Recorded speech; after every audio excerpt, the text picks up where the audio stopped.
You want to take a photo? Follow me.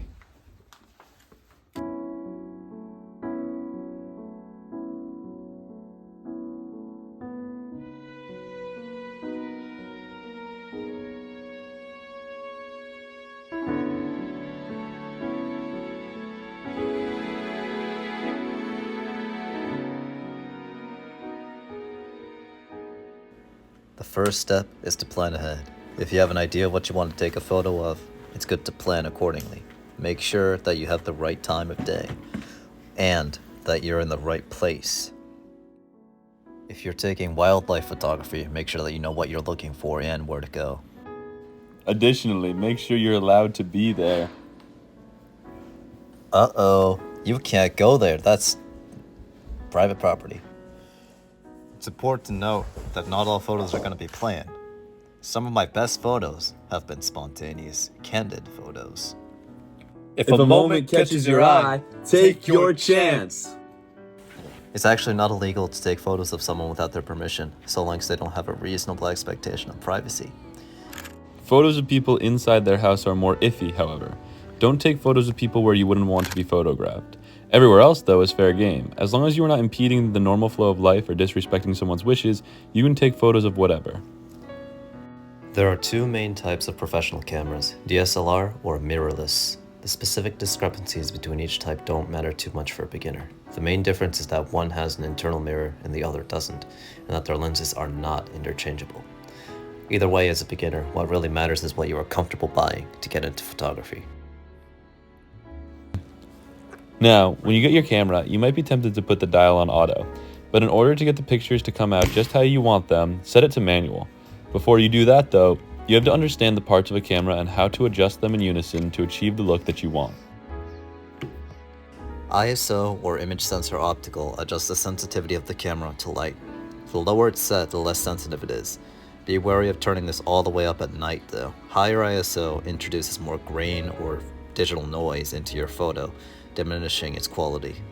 This setting can range from 50 to over 100,000 on some specialized cameras. Usually, you'll have this setting between 500 and 1,000. Shutter speed. This setting controls how quickly the photo is taken. In film terms, it's frames per second. If you set this to 1/100, it will expose the lens for 1/100 of a second.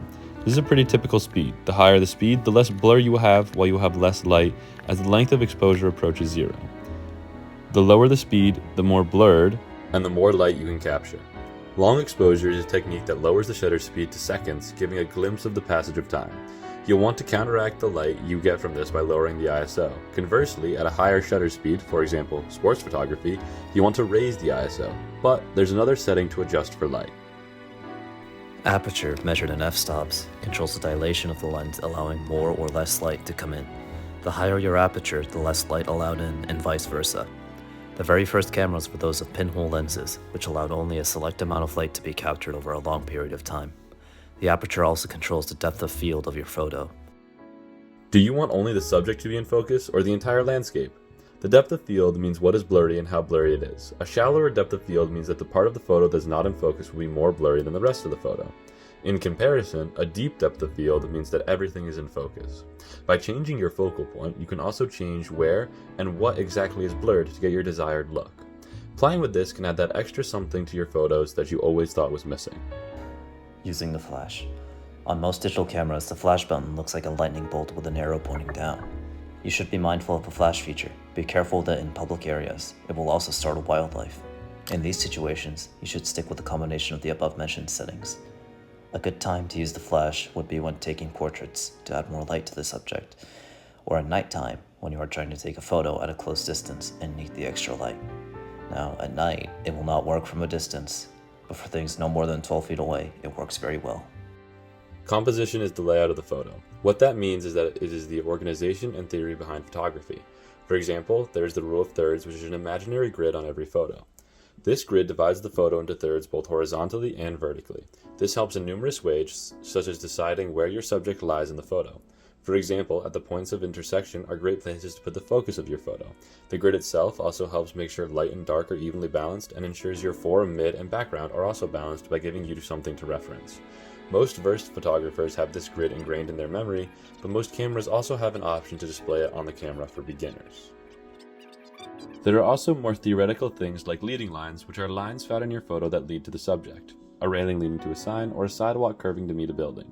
You could also use framing, which is when you use something to frame your subject, leaves surrounding the border of your photo to frame a cloud, for example. There are so many different ways to include composition in your photos, and these are just a few examples from the world of photography theory. Now that you know how to take a photo, what do you want to take a photo of? There are so many different styles to choose from, and you'll definitely find your niche within them. Do you want to capture the beauty of nature and landscape photography? Do you want to tell the story of a life with a portrait? We encourage you to find what you love and explore the world of photography.